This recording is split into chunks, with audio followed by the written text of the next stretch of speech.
નમસ્કાર દોસ્તો, શાંતિશ્રમ ન્યૂઝમાં આપનું સ્વાગત છે। રાજ્ય સરકાર દ્વારા જનસેવાને વધુ સરળ, પારદર્શક અને સુલભ બનાવવા માટે અમલમાં મુકાયેલ સેવા સેતુ 2.0 કાર્યક્રમ અંતર્ગત બનાસકાંઠા જિલ્લાના પાલનપુર, વડગામ, ડીસા, કાંકરેજ, ઓગળ, દાંતા, અડાદ, અમીરગઢ, ધાનેરા તથા દાંતીવાડા તાલુકાઓ તેમજ પાલનપુર, ડીસા, ધાનેરા અને થરા નગરપાલિકા વિસ્તારોમાં વિવિધ ક્લસ્ટરો બનાવી સેવા સેતુ કેમ્પોનું આયોજન કરવામાં આવ્યું છે। બનાસકાંઠા જિલ્લાના તારીખ 7 થી 17 માર્ચ દરમિયાન સેવા સેતુ કાર્યક્રમો યોજાશે, જે આવક જાતિ, નોન ક્રિમી લેયર સહિતની વિવિધ પ્રમાણપત્રો અને યોજનાકીય લાભો એક જ સ્થળે પ્રજાજનોને મળશે। લાભ લેવા ઈચ્છુકોએ કાર્યક્રમમાં દિવસે સવારે 9 થી 11 વાગ્યા સુધી અરજીઓ રજૂ કરવાની રહેશે।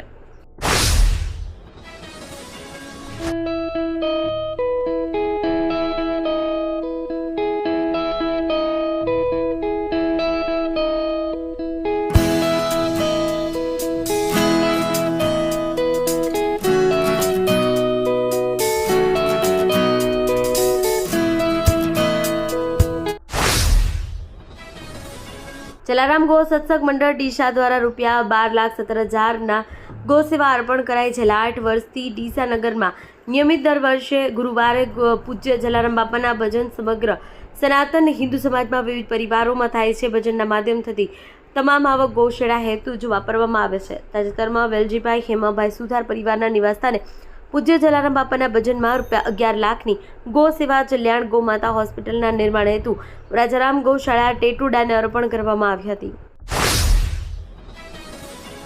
અંબાજી ગબર સર્કલ પાસે માર્બલના પથ્થરો ભરેલી ટ્રક પલટી ખાઈ ગઈ। અકસ્માતમાં ટ્રકમાં ભરેલા પથ્થરો રોડ પર વિખરાઈ ગયા હતા।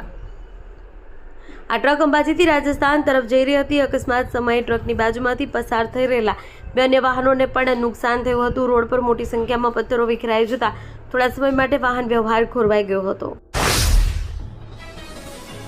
સોળગામ લેવો પાટીદાર પ્રગતિ મંડળ સંચાલિત સ્વસ્તિક મહિલા આર્ટ્સ એન્ડ કોમર્સ કોલેજ દ્વારા સરીપડા ગામ ખાતે તાજેતરમાં 7 દિવસીય વાર્ષિક એનએસએસ શિબિરનું આયોજન કરવામાં આવ્યું હતું। કોલેજની એનએસએસની કુલ 60 વિદ્યાર્થીનીઓએ આ શિબિરમાં ભાગ લીધો અને આ શિબિરનો મુખ્ય ઉદ્દેશ્ય દીકરીઓમાં સામાજિક જવાબદારી, સેવાભાવ અને નેતૃત્વના ગુણોનો વિકાસ કરવાનો છે। ભાભર નગરપાલિકા દ્વારા શહેરમાં ખાડિયા વિસ્તારમાં શોપિંગ ફેસ્ટિવલ 2026 અંતર્ગત સ્વદેશી મેળાનું આયોજન કરવામાં આવ્યું છે। મેળાનો મુખ્ય હેતુ સ્થાનિક વેપારીઓ, હસ્તકલા કલાકારો તેમજ સ્વદેશી ઉત્પાદનોને પ્રોત્સાહન આપવાનો હતો। મેળામાં મોટી સંખ્યામાં શહેરીજનો ઉમટી પડ્યા હતા, જેને કારણે સમગ્ર વિસ્તાર ઉત્સવમય બની ગયો હતો।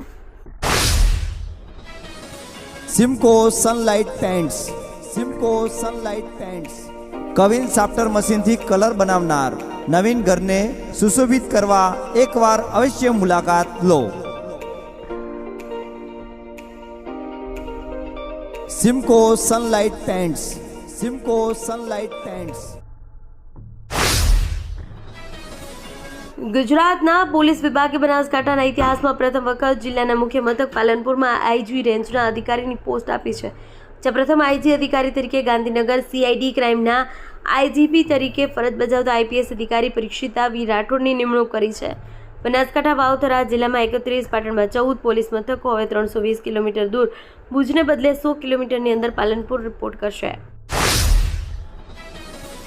ગુજરાત પોલીસના ઓપરેશન મ્યુલા હન્ટ અંતર્ગત સાયબર ક્રાઇમ સામે મોટી સફળતા મળી છે। વાવ પોલીસ સ્ટેશન વિસ્તારમાં આવતાલા દેથડી માર્થે ગામે ભાડે રાખેલા બેંક ખાતાઓ દ્વારા રૂપિયા 2.99 કરોડની ગેરકાયદેસર હેરફેર કરવાનું મસમોટું કૌભાંડ પ્રકાશમાં આવ્યું છે।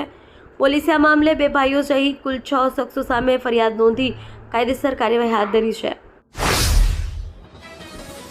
બનાસકાંઠા જિલ્લાના કાંકરેજ તાલુકાના કંબોઈ ગામે 12 ગામો માટે સેવા સેતુ 2 કાર્યક્રમનું આયોજન કરવામાં આવ્યું હતું। કંબોઈ પ્રાથમિક શાળા ખાતે યોજાયેલા આ કાર્યક્રમમાં જિલ્લા આયોજન અધિકારી સુરેશભાઈ પટેલના અધ્યક્ષસ્થાને દીપ પ્રગટાવી સેવા સેતુ 2 ખુલ્લો મુકાયો હતો। ભાભર તાલુકાના કુવાડા ગામે નવા પ્રાથમિક આરોગ્ય કેન્દ્રના મકાનનું ભૂમિપૂજન કરવામાં આવ્યું। ગુજરાત સરકારના મંત્રી સ્વરૂપજી ઠાકોરના હસ્તે કાર્યનો પ્રારંભ કરાયો। આ પ્રસંગે મંત્રી સ્વરૂપજી ઠાકોર સાથે ભાભર વિસ્તારના કાર્યકરો અને સ્થાનિક ગ્રામજનો ઉપસ્થિત રહ્યા હતા અને મંત્રીએ ગ્રામજનો સાથે શુભેચ્છા મુલાકાત લીધી હતી। થરાદ નજીક ભાપી કેનાલ પાસેથી એક મોટરસાઇકલ, 2 જોડ ચપ્પલ, એક દુપટ્ટો મળી આવતા ચકચાર મચી ગઈ છે। આ વસ્તુઓ કેનાલ કિનારે પડેલી હોવાનો વિડીયો ગતરોજ સોશિયલ મીડિયા પર વાયરલ થયો હતો. વિડીયો વાયરલ થયા બાદ થરાદ ફાયર વિભાગને જાણ કરવામાં આવતી ફાયર ટીમ તાત્કાલિક ઘટના સ્થળે પહોંચી અને કેનાલમાં કોઈ અનિચ્છનીય ઘટના બની હોવાની આશંકાએ સઘન શોધખોળ શરૂ કરી છે.